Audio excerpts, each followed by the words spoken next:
Hey guys, welcome back to Kindled. I'm your host, Haley Williams.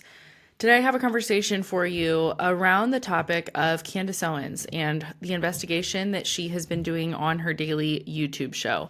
Now, this is obviously a cultural phenomenon in this moment. Her show has skyrocketed to the number one show in the world. Okay, so this is a big deal. It's a huge deal. I don't think we can overstate how much influence Candace Owens has and is having on our culture and on individuals. And that especially pertains to Christians and conservative Christians who have been a large part of her audience in the past. What I want to preface this conversation by saying is that one of the main arguments against talking about it that I am seeing online right now is, hey, let's just stop talking about it. Why does everyone have to have an opinion? If you want to watch it, watch it. If you don't want to watch it, don't watch it, right? Like don't gatekeep people. Don't tell people not to watch things. And I just want to point out, as Christians, we actually have a way higher standard than that. It's not like we are not just left to ourselves to decide, hey, like I'm just going to, it's none of my business, right? I'm going to keep my nose out of other people's business about what they're watching. We're actually called as believers to a much higher standard, and that is the standard of Christ, the standard of speaking the truth, the standard of what Scripture lays out as far as how we do that, how we pursue justice. All of these things are things that are in Scripture's domain. And so anything the Bible speaks to, and anything God's Word gives us instructions on, we're not permitted to just like go over and around those things. And as Christians, when we see our fellow brothers and sisters falling prey to things that may lead them astray, that may sweep them up, that may deceive them, that may also make them fall prey to someone else's theology.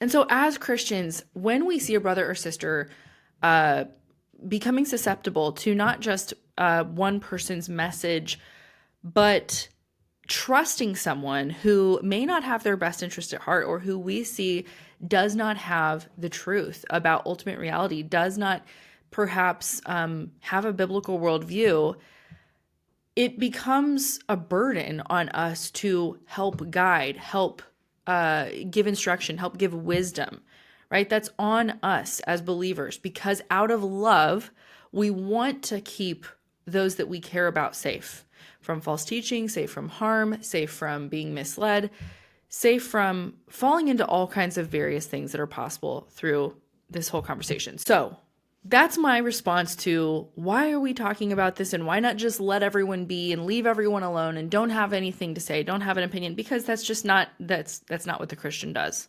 The Christian has an opinion on things that God has an opinion on. And when someone, well, I'll leave it at that because you're going to hear the rest of it in Natalie and I's conversation. I want to let you know that this episode is brought to you by Unsifted, Foundation Worldview, and Brave and Courageous Candles. Thanksgiving is next week. This is crazy. The holidays are literally upon us. If you don't have some of those candles in your house, you're missing out. I'll tell you that right now. braveandcourageous.com, Kindled for 10% off. Check it out. And you'll hear about my other sponsors later on in the episode. But I just want to say thank you to those sponsors because they make this show possible. You know, I take, obviously, it takes hours and hours and hours of time to have a podcast, to interview guests, to research, to edit, to produce, to promote. Those sponsors make it possible. They believe in the work I'm doing. They are many of them, if not all of them, I think, women-owned, family-owned, conservative Christian-owned. They are amazing companies. They're amazing people. They're wonderful people. So check them out. Keep them in mind for your Christmas list this year. Okay, without further ado, here is my conversation with Natalie Jean Beisner. So today on Kindled, I am chatting with Natalie Beisner. Natalie, thanks for being here today. Yeah, thank you for having me, Haley. Glad to be here. I would love for you to introduce yourself to listeners and tell us a little bit about yourself. Who are you? What is your story? I am a former Democrat, former atheist, agnostic. I was raised in the Catholic Church, went to Catholic school my whole life, and then left the Catholic Church around the time that the scandal kind of broke loose. And also, I was 18 or 19, and I feel like a lot of people just decide they're not going to do what their parents did. And then I was kind of reflexively liberal because I think that's just how a lot of people in my generation are. I'm in Southern California. I was an actress for a long time, so it's just kind of like you're a liberal, and if you're a good person, a compassionate person who cares about people, you're a liberal. And I would just go every 4 years and vote for the Democrat president, and that's pretty much it. In 2016, I drove 100 miles round trip just to vote for Hillary Clinton, and I didn't know anything else on the ballot. And then 2020 happened, and at first I was following Mm-hmm. all the COVID restrictions. I'm in LA, so there were a lot. I lost all of my jobs overnight, never saw them again. And slowly I started to wonder, okay, when is it going to matter how I get through this, how a lot of us get through this? Because it was clear really early on that we were mostly going to survive COVID, but are you going to survive it financially or in terms of mental health? All these things that I thought the Democrats cared about. I thought they cared about the little guy, which is kind of what I consider myself. And then summer 2020 happened, and I was told that I could go out and protest or even riot on behalf of BLM, but I still couldn't go to work. And that was crazy to me. And I was a liberal, like I would have been on board with BLM, not with rioting or looting, but when I brought that up, I was called racist and selfish, and I was told to like read How to Be an Anti-Racist and White Fragility, which I actually read, and it seemed like garbage to me. And there was zero acknowledgement. This is kind of paraphrasing of a quote of Thomas Sowell, that I might have any honest reason for disagreeing with them. And it blew my mind. And I see a lot of that. I don't want to jump ahead, but in this Candace, if you disagree with Candace, or if you have any kind of different thought on Israel or Jews or anything else, it's not a debate or a discussion. It's like, well, clearly you're just this thing and dismissing you. And I experienced that from the left. And so I left the left. I called myself politically Mm-hmm. homeless for a while, and I started listening to conservative voices like Charlie Kirk, like Ben Shapiro, Dennis Prager, these people who I didn't even know existed slash thought were racist. And I realized that beyond COVID, beyond BLM, a lot of what they were saying made sense. And so I realized I agree with the right more. And by November of 2020, I was voting for Donald Trump, who I disagree with on a lot of things, but like I never thought that would have happened because I thought Mm-hmm. Donald Trump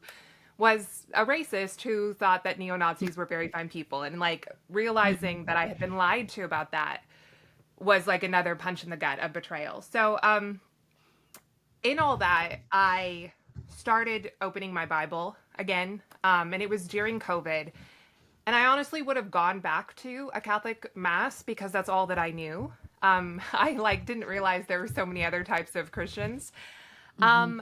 But the Catholic churches were all closed in LA slash really pushing masks. I would go on websites of Catholic churches, and they would say things like "Be pro-life, get the vaccine." And the archdiocese was doing no religious exemption help whatsoever. And for me, that just seemed, again, crazy because it wasn't about, oh, we need to comply with the government to keep tax exemption or anything like that. It was like they were going above and beyond. We're not going to help you with religious exemptions, anything else.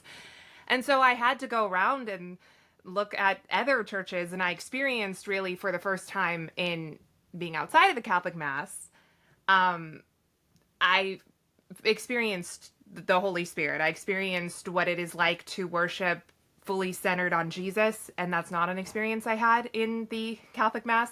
Don't hate Catholics. I have Our Lady of Guadalupe still on my wall. You know, it's an important part of my upbringing, but that's just my experience. And honestly, I have struggled with my faith the last 4 years a lot. I've struggled with a lot of anger at God, but I'm one of those people, and it sounds trite now, and it's unfortunate how it's all happened because I feel like revival was maybe happening and now we've gotten sidetracked.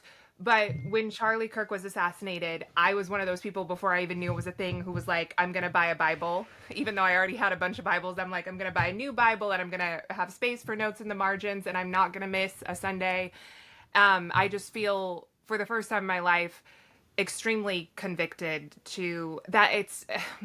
The last 4 years I focused so much on politics, and I feel like I don't want to say it's not what matters, but I'm realizing that secular conservatives are not necessarily my friends. And I've spent so much time trying to get people to leave the Democrat Party. And it's like, to what end, and like, what are you walking away to, and what is there waiting for you on the other side? Because obviously we're going through all of this turmoil right now, and there's a lot of nominally Christian people and nominally conservative people who don't behave traditional or conservative or Christian, especially online. So, anyways, that was a very Yeah. long-winded answer, but that's how I got here. Yeah. Man, that's very fascinating.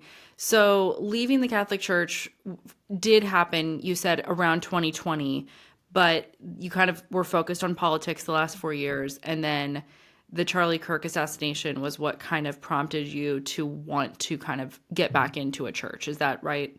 Yeah, yeah. I mean, I Yeah. had left the Catholic Church years ago and called Mm-hmm. myself an atheist, but Right. during COVID, I felt the call to go back to God Okay. because my politics had shifted. I know for other people, Yeah. it's usually the opposite, but I was like politically right, and now I'm going to look into this God thing that my parents raised me with again because I had Mm-hmm. left it for so long.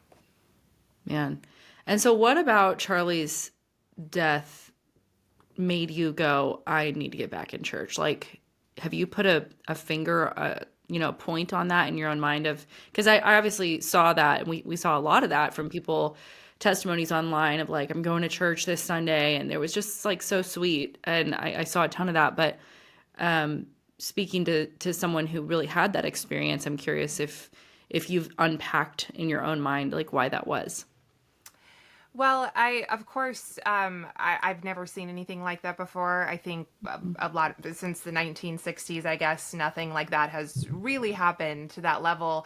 And obviously, back then, we didn't have it in our phones, in our pockets. And so it was jarring. And I had the experience that a lot of people speak about where I didn't realize it would affect me that much, that I would cry that much over someone that I didn't know. I mean, I was a fan. I went to like America Fest and I listened to him, posted him, that kind of thing. But I did not realize that that would, I just like was crying for days. And it had kind of been something I'd been realizing since the summer, because I had my first political job and I got unceremoniously fired from that, and it left a bad taste in my mouth. It wasn't the way that I wanted it to work out. And so again, that was kind of like planting a seed in my mind of, okay, maybe everyone who's not a Democrat is necessarily my friend. Maybe it's not just about not being liberal. And then this thing, Charlie Kirk, happened, and it just, I guess you realize how much evil there is. And Charlie was, I don't want to, he wasn't perfect. I disagreed with him on certain things while he was alive, but he truly was like some of the one of the best of us, and to lose that in such a horrific way, I was just so deeply impacted. And again, I just felt like God calling me back to him, that it's not just about politics. And then I went down the rabbit hole of re-listening to all his old videos and posting them. Mm-hmm. And it struck me again how wise he was in a lot of Mm-hmm. respects. Again, not perfect, but wise in so many respects. And I really feel that it's not about maybe left versus right, that it really is about who is following God, who has Jesus, and who is not. Yeah. Well, I think you're definitely tapping into that, the truth that, politics matters, but it is downstream from faith. And so the fountainhead of our politics begins at what we really believe. And that's, I think what something that Charlie grew in a ton over his career in his short life. Like he started off in a similar way where it was all about kind of arguing for conservative principles and the free market and capitalism and these concepts that are traditionally conservative. And he was seeking to have the argument kind of like up here on this platform of issues and topics.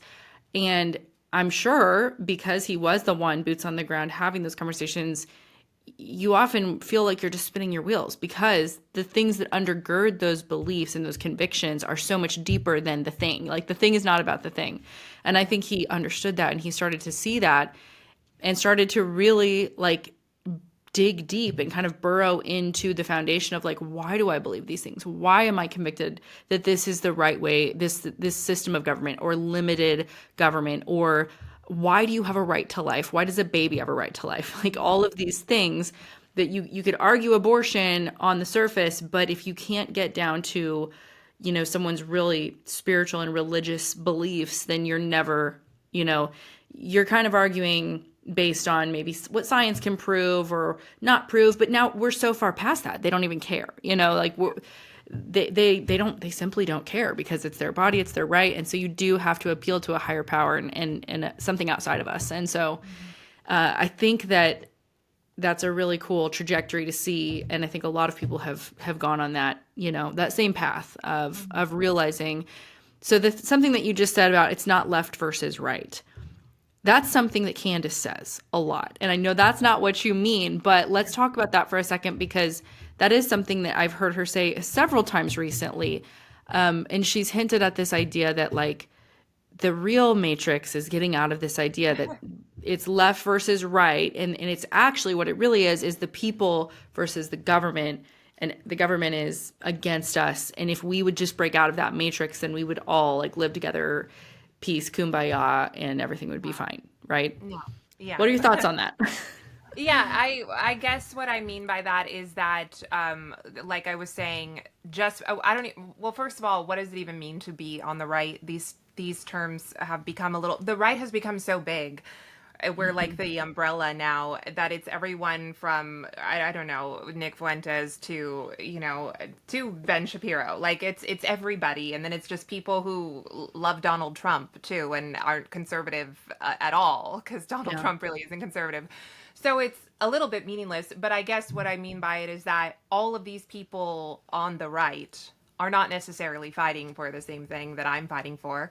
They're not necessarily my friends. A lot of them would not even call themselves my friends. And so that's more so what I mean. And I do definitely think politics matters. Like I said, my awakening, for lack of a better term, was political first. And then that opened the door to call me back to God. So absolutely Christians need to be involved in this kind of stuff, because you never know who's going to become a conservative first and then become a Christian in the way that I did, as opposed to the opposite. So certainly we need to be involved, and the left has not a lick of truth, I don't think, and does not have God. But the right. There's a lot of Christless conservatives. Yes, exactly. Yeah. Let me pause and tell you about one of my favorite sponsors, and that is Unsifted. Now, if you follow me on Instagram, you've probably seen me using their products in my baking and cooking, but this is fresh milled flour. Now, before you think that's just too crunchy or way over your head, I promise you it's not. If I can do it, you can do it. I have been using fresh milled flour for almost a year now, and I absolutely love having this as a tool in my family's health arsenal. And here's why. Because unsifted fresh milled flour has 40 out of the 44 key essential nutrients and active enzymes that our bodies need to properly digest gluten and even function on a daily basis. So you have heard that gluten is the bad guy in the bread, right? But it's actually not. It is the processing of the flour that makes the gluten difficult for our bodies to handle. But fresh milled flour contains all of the enzymes that are needed to process and digest the gluten properly. It's almost like the way that God made grain. It was actually intentional. But the Unsifted starter kit is the ultimate easy button for fresh flour baking, and it has everything you need: the high quality grain blends, easy to follow recipe cards, and the Wonder Mill, a super fast mill giving you a high quality flour in seconds. Go to unsifted.com to order your Unsifted starter kit today. Use code Kindled10 for $10 off your first order of $100 or more. That's code Kindled10 at unsifted.com. Right. So let's kind of shift into the conversation around what Candace has been doing since Charlie's assassination. I'll share that, in the early days, I wanted to see what anyone was saying. I wanted to find out, like, who has information, who is going to find out, what's going on. This is absolutely, just devastating, and we're all sad. So I wasn't even necessarily opposed to her doing an investigation right off the bat. I did have concerns about the way she was posturing herself as BFF with Charlie, all the photo tribute, memorial, this and that, almost like showing their relationship as though it was making it about her. Right off the bat, that was my instinct, was this is a little odd. And I didn't trust it, but I wasn't against her having an investigation. So what was your initial reaction? No, I also have some questions about the official narrative as it currently stands. But I also recognize there's an ongoing investigation and a trial Hmm. still to come. Right. I also kind of recognize that we have a lot of questions about a lot of things, including things that are many, many years, decades in the past, and maybe Hmm. we'll never have answers on a lot of things, and we kind of just have to realize and recognize we're not in control. But I do remember on September 15th, listening to her show, and what really stood out to me was her talking about the Charlie Catholic thing and her saying he was too smart to be Hmm. Protestant. Hmm. And that, like you said, was to be honest, I have considered myself a Candace fan for a long time. She was one of the first people I discovered in 2020. I read her book Hmm. Blackout. She has a Hmm. similar trajectory to me. She was also liberal atheist and then became a Christian conservative and a Trump supporter, and now I'm not sure what she is. But Hmm. I liked her a lot.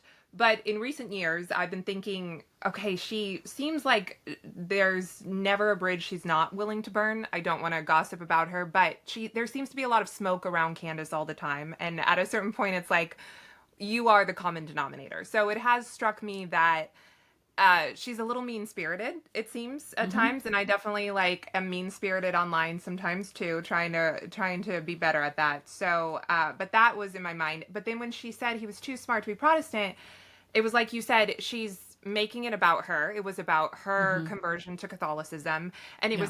it wasn't even a week after his Hmm. murder. And I thought that that was very disrespectful to Charlie, Right. who probably wasn't a Catholic by Hmm. every piece of evidence, to his wife, who doesn't seem like she's a Catholic anymore, and to his parents, who clearly weren't Catholics. They didn't raise him Catholic. So, and just also, just in this moment where we're trying to come together and we're all mourning this, obviously Hmm. there's an age old thing between Catholics and Protestants, and I don't really know that that is the time to poke the bear and in Charlie's Hmm. name. And then I went back, like I said, and started watching again all his campus debates and reposting these clips, and I would come across clip after clip of him being asked about things like Catholicism. And like I said in a video I posted today, he always went to, we both believe in Jesus, we both repent, we both follow him, like that is what matters. And some people will take issue with that, like, okay, but I don't think that Charlie would want to be used as a cudgel 5 days after his murder between Catholics and Protestants. Hmm. And so that was the first hint for me. And then I wasn't tuned in immediately, but I don't recall when I started tuning in every single day, but it's been well over a month now. And it's just struck me that I'm sure we'll get into this, but there's no there's no, I'm open to anyone asking questions. I mean legitimately asking questions, but not like accusing people of murder or accusing people of being accessory to Hmm. murder. Right. And I haven't seen any evidence. I certainly Right. haven't seen any proof. She has pointed out that's weird several times over, sometimes to things that are actually weird, that are things that also have questions about, a lot of times to things that are not weird at all, and she's just making them out to be Hmm. weird. But I think it's Frank Turek who said that the possibility of something being true is not the same as having evidence of the possibility. So you can sit there and speculate about anything and Right. then be like, oh, isn't this weird? But that's not evidence of anything. And then people are going a step further and acting like it's actually proof of something. And Right. Right. I went down, like I said, a little bit of a rabbit hole of Charlie after his death, and I was very taken with the videos and reposting them, all of that, and I loved the what I saw happening for a brief moment, it feels like, after his death. And now at this point, it just feels like tearing down his legacy. Not that I think Candace is powerful enough to do that, although obviously she's quite powerful. But it feels like she's doing damage to his legacy, to his organization. A Hmm. lot of her theory, I don't even know what her theory is. She never actually says what her theory is, but Right. it's clearly not that almost anyone but the accused killed him. But a lot of it is Mhm. predicated also on Charlie being a little bit of a moron, that he Mhm. was surrounded. She says he's betrayed by everyone. That Right. means that we all get betrayed at certain times. Of course, it happens to kind people, but betrayed Mhm. by everyone is not the wise man that I saw in these videos. And I Right. just can't imagine that this is like what his wife wants, that this is helpful in any way. And if Mhm. there were evidence, if there were something there, I would be speaking a different tune, but there's never anything there. And every day, it just happened yesterday, and she's like, wait till Wednesday with the Egyptian Yeah. military, it'll be explosive. I don't know when this is going to air, but every day it's like, just tune in next time. We're getting so close, and I still don't know what her theory is. A lot of people have been implicated, and she says things without actually saying them. So Yeah. there's been a lot of Right. smoke thrown at people, but not explicit accusations, although she has now accused TPUSA of being Mhm. involved in a cover up, but she doesn't ever mention who at TPUSA. But yeah, I don't know what her theory actually is, and for her to be getting close, like She doesn't I know don't see either. the strings, yeah, coming together. I don't know. And Yeah. people say, "Oh, just watch her." You obviously don't watch her. I watch her every I day, am start watching. to Yeah. finish. Yeah, Mhm. and I don't see the through line on anything. It's just a lot of that's Mhm. weird. I want to tell you about our next sponsor, and that is Foundation Worldview. I absolutely love Foundation Worldview curriculum, and I use it with my own children in our homeschool. My girls and I, for the last year, have been slowly working our way through the comparative worldview curriculum, and I have been truly blown away by the advances and understanding that my girls have shown in their grasp on theology and even other worldviews. For instance, recently they were filling out a worldview map in one of the lessons, and my 9-year-old accurately described on her own with no help postmodernism, Islam, new spirituality, and naturalism. I don't know that I could have perfectly done that myself before this curriculum, but we've been doing it together and learning side by side.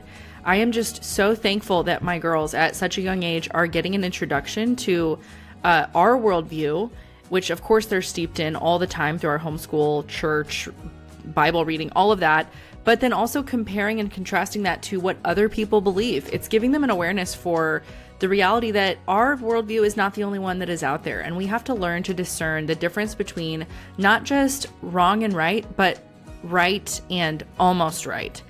I am so thankful for this curriculum. It has been a huge blessing in my life as a mom, and I know it's going to bless my girls for years and years to come, because they will look back on these days that they learned about other people's worldview, and when they encounter it in real life, it will not be the first time they've encountered it. I don't think we can stress how important it is that our children feel prepared and equipped for what they're going to face out in the real world. So that is the most honest review I could give you for Foundation Worldview. Is it is helping my own kids and is helping me feel equipped to teach them and train them. Learn more at foundationworldview.com and use code Kindled10 to get $10 off a family license of any Foundation Worldview curriculum. That's foundationworldview.com with code Kindled10 for $10 off. Yeah.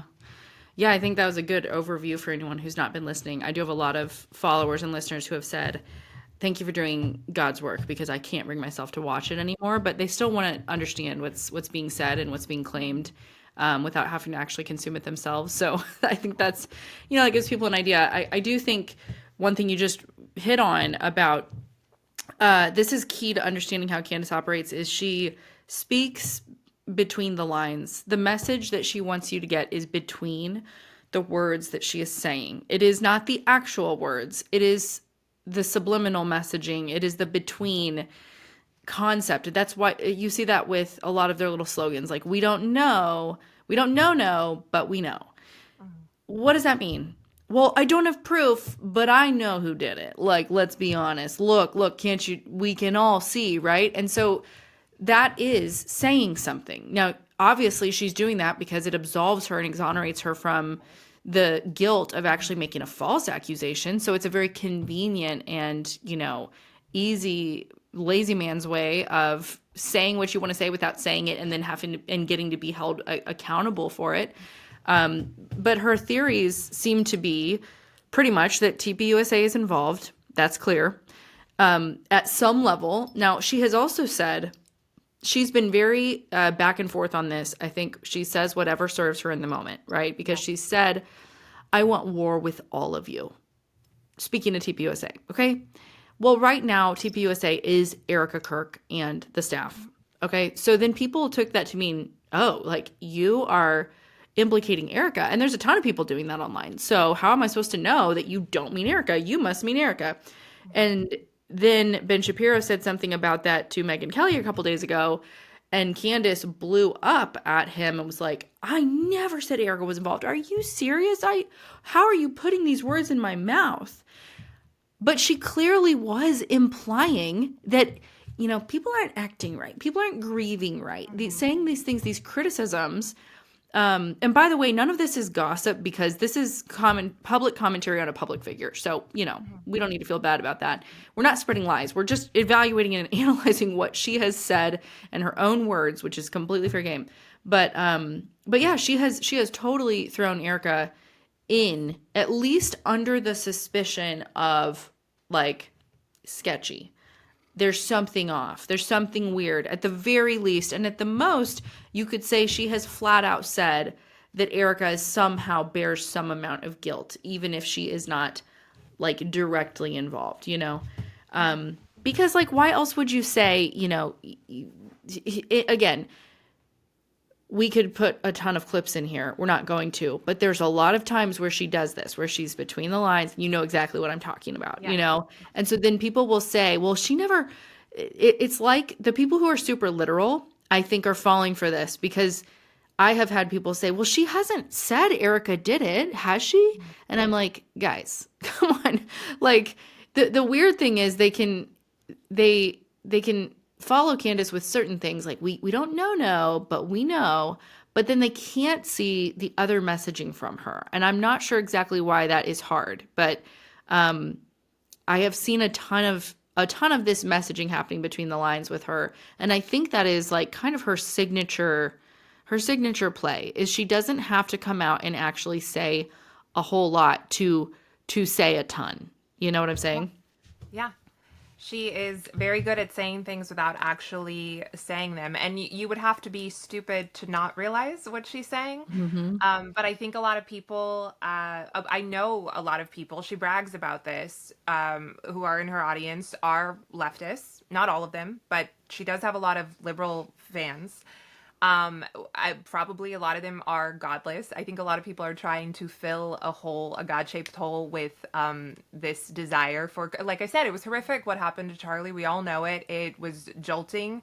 And I think they want to gain some sense of control by watching Candace every day and like trying to make some kind of sense out of this narrative. And also a lot of people are jaded because of what happened the last 5 years. The thing that woke me up and got me to no longer be a Democrat and start actually paying attention more than just every 4 years to vote for the Democrat president.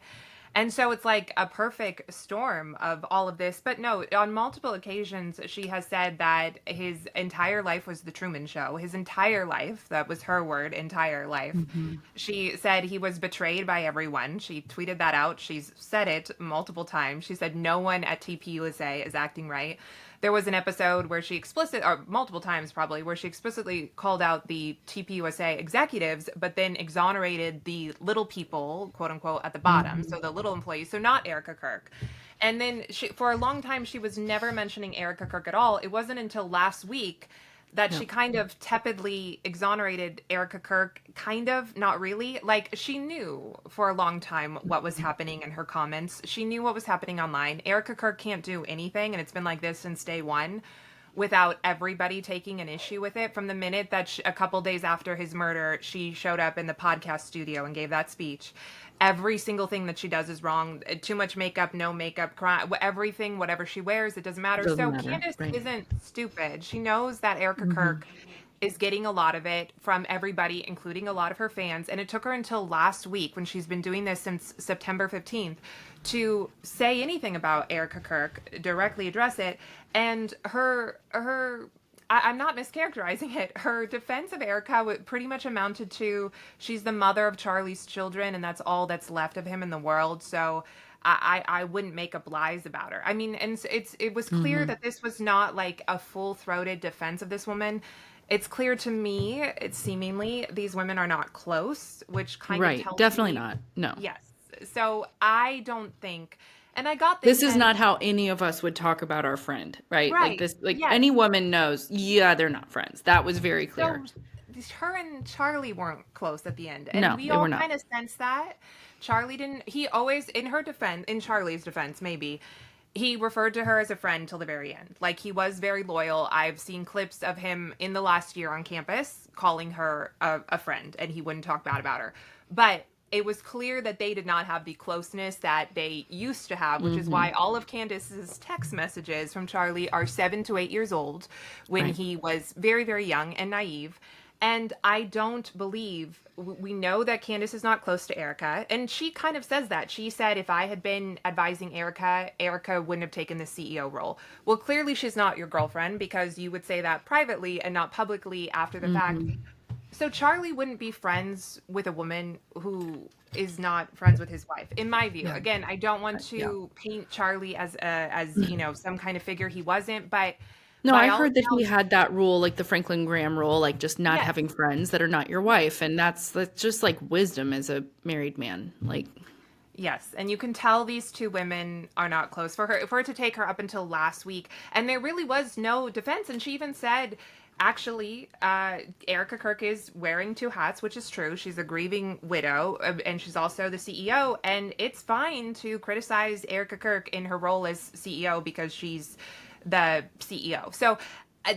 I don't disagree that we can't ever ask questions about TPUSA. I'm not saying that we can't do that. But yeah. this was not, again, a full-throated defense of this woman. She has never called off her followers and said, hey, she's my sister in Christ. Like, she's going through a lot. That has never happened. That has never happened. And she has never said she didn't do it. And it's clear she's leaving that door open, and it's other people have pointed out, and it's true if you go into her comments, including her super chats, people pay money to say this. They're now angry at her that she's not going harder against Erica Kirk, and they're pointing out that if this were any other person and not Erica Kirk, you would be eviscerating them. And they're kind of right. So I feel like Candace Owens has painted herself in this corner where her fans are rabid. They're used to her being mean-spirited and going full throttle against anyone. And she's kind of trying to play both ends against the middle, where she doesn't, again, she says stuff without saying it, but she doesn't come right out and go against Erica Kirk because that would be really bad. But then she also doesn't really defend her. And her fans, who, again, are like out for blood, because that's what they're used to seeing from her, they're kind of upset. Why are you kind of going easy on her? Now, in my view, it's not going easy on her because she's said so much without saying it. And also, again, when we talk about Charlie being naive to be betrayed by everyone, if Erica Kirk is totally not implicated in his entire life being the Truman Show and him being betrayed by everyone, then she's also, I guess, an idiot. She's oblivious to everything. She allowed her husband to be taken advantage of by literally everyone around him, I guess. She's still employing a lot of those people. She seems to be on good terms with Donald Trump, who's also been implicated by Candace Owens. So, it doesn't seem like Charlie Kirk and his wife are godly people with wise counsel if Candace Owens is to be believed. Let me tell you about another sponsor of this episode, and that is Brave and Courageous Candles. Brave and Courageous candles are coconut wax scripture candles that are made from the cleanest fragrance oils available on the market. Now, I described these candles like, you know, when a candle has one single note, you can tell it's just not a very complex scent. That to me kind of reads as a cheap candle. These are very layered, complex. There's a variety of scents that go into each of the candles, and I've had 4 or 5 different candles from this company, and they are all unique. They smell amazing. I love knowing that they're clean and that they're not filling my home with toxins. My small group comments on it every week and says, oh my goodness, it smells so good in here. What are you burning? And I love that each one has a scripture verse on the front, so they make the perfect subtle gift to give. I gave one to my daughter's co-op teacher last week, and she loved it. So check out Brave and Courageous candles at braveandcourageous.com. Save 10% with the code Kindled. That's braveandcourageous.com. Save 10% with the code Kindled. You can also browse all of their candles on Instagram at Shop Brave and Courageous.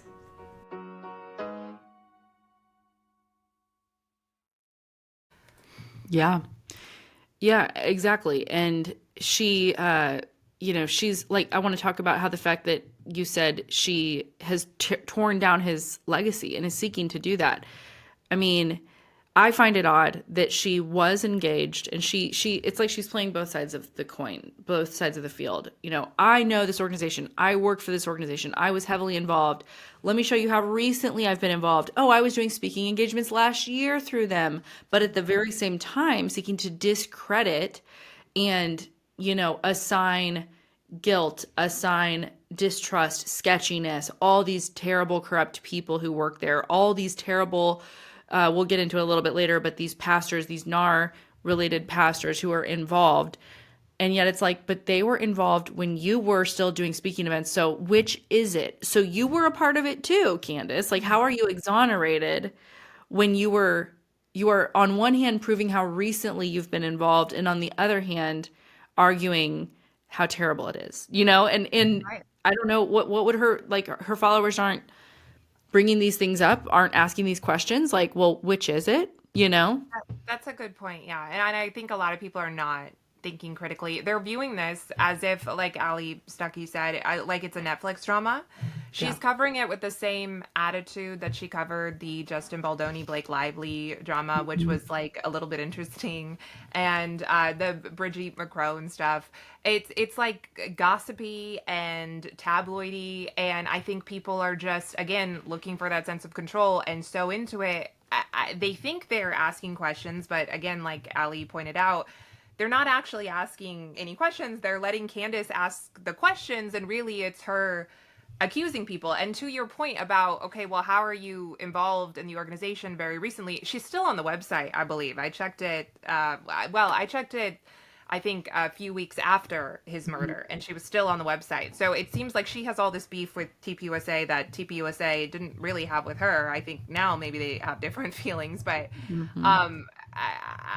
it doesn't seem like there was drama there necessarily before. I don't know. Maybe there was. She wasn't invited to America Fest, all of that. But to your point, she also is talking about how Ben Shapiro apparently tried to stifle Charlie's career in the beginning when he was more with Candace, like 2017, 2018. But then, and that may be true, like, I don't really know. I'm not on the ends of all these political things. But why did Candace go to work for Ben Shapiro for multiple years after that, if she was still so close to Charlie Kirk? I mean, a lot of this doesn't really add up. And it seems like what you said, she's willing to say whatever suits the moment. And not address why she was okay with Ben Shapiro. Charlie was seemingly okay with Ben Shapiro at his death. He was one of the last guests he had on his podcast. He tweeted positively about Ben Shapiro. So again, a lot of this doesn't really add up at all. And to the Erica Kirk point, there is a good clip going around right now, and it's something that I addressed last week. Erica Kirk said that Charlie kept diaries that gave her a blueprint for how he wanted the organization to go and everything to run in the event of something happening. And Candace Owens has, again, without mentioning Erica, but she has said basically, we shouldn't believe that these notebooks exist in the fashion that they are claiming they exist. He would have had this in a will.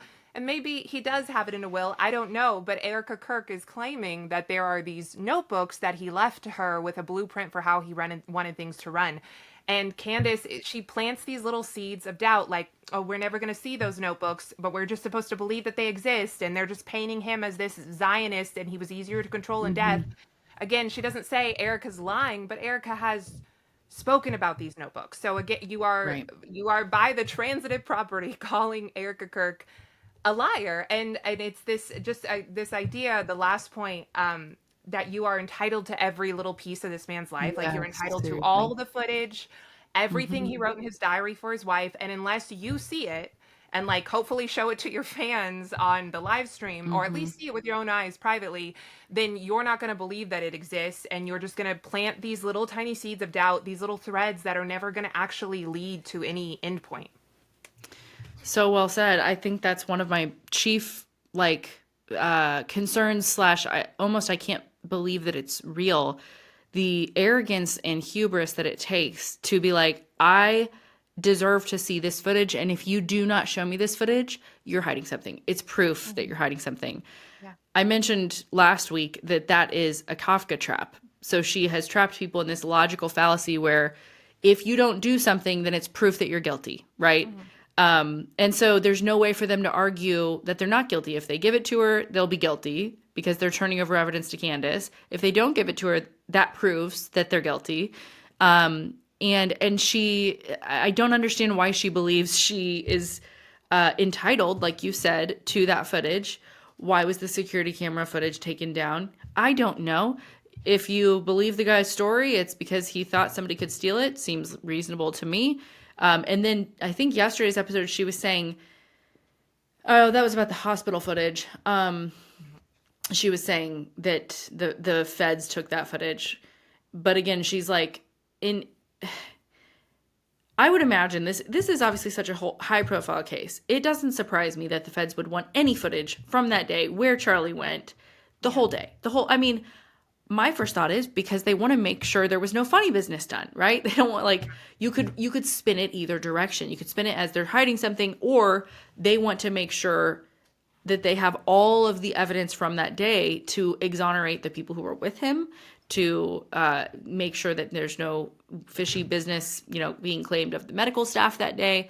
Whatever it may be, there's just a lot of good reasons that you would require or request that footage as the FBI when you're literally conducting an investigation. And yet she seems to think that she is entitled. And that shows an immense amount of hubris, of arrogance, of pride, of self-importance. And it's oozing from her at this point. She has the number one show in the world Yeah. currently. And it has gone to her head in a very bad way and in a very real way. I was actually kind of blown away with how giddy and happy she was the day that she announced that a few days ago. I think it might have been last week. Yeah, of course it was, because today's Monday. But she was like celebratory, delighting in it, Mhm. not mentioning the reason for that ascension to the top is the death of her supposedly best friend. Right. Yeah. Like, I just found that so dark and so evil and like deeply wicked to be just gleaming, like with pride about this accomplishment when it's like on the back of your dead friend. I mean, Right. that's how you got there. And I find it, just very offensive. The excitement, the joy that was exuding from her in that announcement without any recognition of like what actually caused that to happen. Agreed. There's been a few moments where like I said, she's covering it with the same attitude that she covers everything else that's a little bit gossipy, like the Blake Lively drama. She seems to be enjoying it.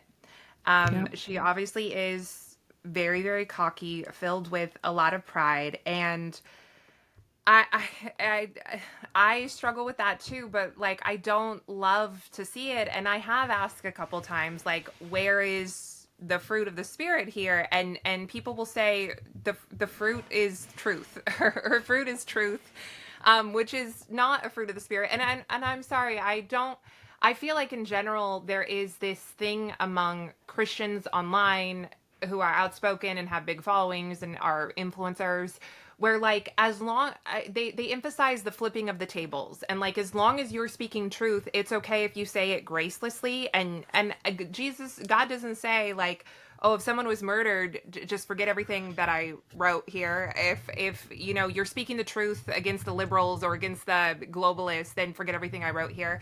There's no Jesus spoke the truth with grace, and but we just throw all that out the window because she's the only one asking questions, which isn't true, by the way. A lot of people are asking Right. questions. A lot of people are on her side. She is now mainstream media in a way because she has the number one podcast in the world. So it's no longer, and yet she continues to kind of present herself like, which is another thing I think Carrie Smith pointed out, Deprogram with Carrie Smith, about being cult-like. She uses this language of like us versus them all the time, which is Yeah. fine. Inherently, it's not like bad necessarily, but she will paint it as she's one of us. Like, oh, those millionaires over there, those rich people. And it's like, okay, well, you are a millionaire, first of all. Mm-hmm. And then she'll talk about, there's suggestions that the Jews control everything. Why are the Jews letting her have the number one podcast in the world? It doesn't really make sense. Right. And I made a video respectfully. I want Candace to be safe. I would never wish anything harmful on her, but if she's getting close to the truth, and the truth implicates the feds and also like the Trump administration, the FBI, a powerful foreign country, maybe a couple powerful foreign countries, and then also the Jews own TikTok and they own X. All these people assured me they own everything, they control everything. You would think that she would be like shut down somewhere, and I don't want it to Mm-hmm. happen. You would think she would be deplatformed, demonetized. It doesn't seem to happen. And in fact, that video that I made was taken down off of TikTok and not reinstated. So it doesn't really make any sense, but she is the them now. She is the person of influence. She's not the underdog. Mm-hmm. She's not the little guy against all these powerful people. Mm-hmm. She's one of the powerful people, and good for her, but I wish that she would use the platform more intentionally. I've never heard her, this is getting a little bit off track, but I've never heard her share the gospel. Saying Christ is king is true, but it's not sharing the gospel. Having a crucifix in the back Mm-hmm. is not sharing the gospel. She's been blessed, I think, with a lot of talent, which is what drew people like me to her. Yeah. I don't know where that talent went, because again, it is a leftist kind of thing. She's outsourcing the same way that leftists outsource blame to straight white men, white people. She's outsourcing blame to the Zionists, to the Jews, to the globalists, to everybody. There's never any talk about personal responsibility. There's never any real talk about Jesus. God is mentioned. For someone who claims to be so against Judeo-Christian values, she mentions God very vaguely, usually in terms of like good versus Get right evil. with God. Yeah. Yes, she never actually speaks the gospel. For someone who claims to be so bothered by Judeo-Christian, she doesn't actually speak about Jesus. She doesn't speak about what Jesus has done in her life. She speaks about being Catholic kind of vaguely, but that's Mm-hmm. really it. And I do wish, the platform were used just a little bit better. I mean, I think that's part of the reason that this story has captured me, because I think she's encouraging other Christians to behave badly. It's Yeah. this idea that's been going around for a long time that she didn't invent, of like, oh, Jesus flipped tables, so I'm going to flip tables too. When the majority of the gospel is not Jesus, flipping tables. That can't be all that you do. And every time he spoke, he spoke with grace. He spoke truth with grace. So, and I don't think a lot of this is the truth. I think it's made up, and so much of it is mean spirited. She enjoys tearing other people down. And it's not graceful at all. It doesn't seem Christian to me. And she's enjoying these like worldly rewards, which I don't begrudge her, but what are you doing with all of the influence that you've been gifted? And what is end game here? Because I don't think there's ever going to come a day where the feds are like, Candace, you got us, we tried, but you guys, you and your pesky dog, like, got us. So what's going to happen here? Even if we think that she's telling the truth, which she hasn't actually given us a theory or given us any evidence or any proof, what is in game here? It's not going to reach any kind of justice. If anything, she's just going to negatively impact the trial. And to your point about evidence and this and that, I mean, I'm not an expert, but I think that it's common for not all of the information to be released in an ongoing investigation, because they're still talking to people. There's the roommate, there's this and that. And if you just give all the information to the public, now everybody has it, including possible co-conspirators, things like that. So I don't know why people are acting like that's unusual. And people are also asking, what are you doing to help find Charlie's murder? And I've never had people ask me that before. Like, I'm not a homicide investigator, neither is Candace. So it's just a very weird reaction. And I guess that is because of how traumatic It's the culture this she's created. It's like the expectation that she's created, because it's how her show operates, and it's the paradigm she's set up, but it's not how the world outside of her YouTube show operates. It's not how anyone else operates. And I've told people, you have been conditioned to expect that if you are not watching it unfold on YouTube every day, then it's not happening. And it's like there is so much happening that we don't know about. Like, I don't know why everybody thinks you're going to be the first to know whatever the feds know, whatever they're doing, or I am just absolutely lunacy. Like, you guys, we Right. don't know anything that's going on, and we're not going to know for a long time, if ever. And when we Mhm. do find out what we find out, it'll be during the trial and after the trial.